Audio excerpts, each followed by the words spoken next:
Many of our students have complicated lives, and many don't come from cultures with the same concept of being on time that we do. And yet we want them to be on time because class is not that long and we want to get started. Um, so in that light, what are some strategies that you use if you have students who are often late? Like in another couple of weeks, I'll send them an email or text and say a list of things that I want from the class or the information about the class. And I say how important it is to come on the hour. And then when I send them the homework, I reiterate that. And then if I have a student that's always late, I usually send them an individual message and just say, it's really important to come on the hour. You miss a lot in the class. You hold the class back. And often that clears it up for about 3 sessions, and then we have to go do it again. It's one of my bugaboos. I'm like obsessed with being early, so it's a hard one for me. I'll admit it's something I gave up on. So instead, I just structure my class so that the activities in the first 10 minutes, it doesn't matter if people are coming and going and they're not missing anything vital. So that's when we do our small talk, some breakout room discussion, question and answer.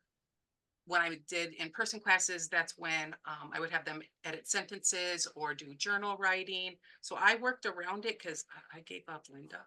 All approaches are valid and important. Amy, you want to give your perspective? I take the same approach as Gina. I am on the class is open 15 minutes ahead of time for anybody that wants to come early, but I structure it so that the first 10 minutes is small talk, is our daily routine. What day is it? How's the weather?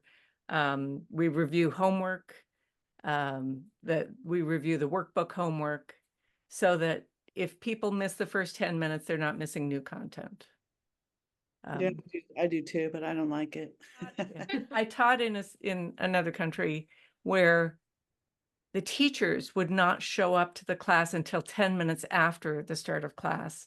And you never started class before 15 minutes after the start. And that's just how that was the culture. And so that helped me decouple a little bit of my attachment to starting everything on time. Just that we have to end on time, so you We squint. do. Yeah. Yeah. And Yeah, when it's a students big come late, I'll say hi, I'll acknowledge them and just keep going. So I don't stop anything. I don't, it's just hi, glad you make it. Yeah, go on. I'm like somewhere in between you guys, a little more maybe toward Randy.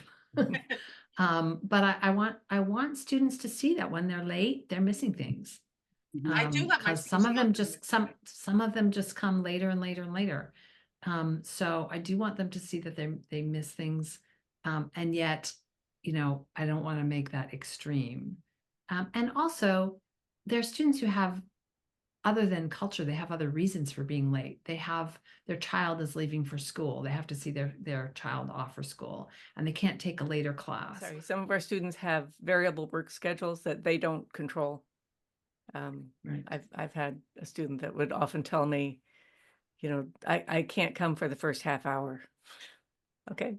Well, Yeah. that would be kind of problematic for me. If they never Yeah. came, I mean, that would be a problem for me. Then we want to try to assign them to a different class, No kidding. because that's a lot and it's regular. And yeah, those are often the students who need it the most and who the time missed hurts the most.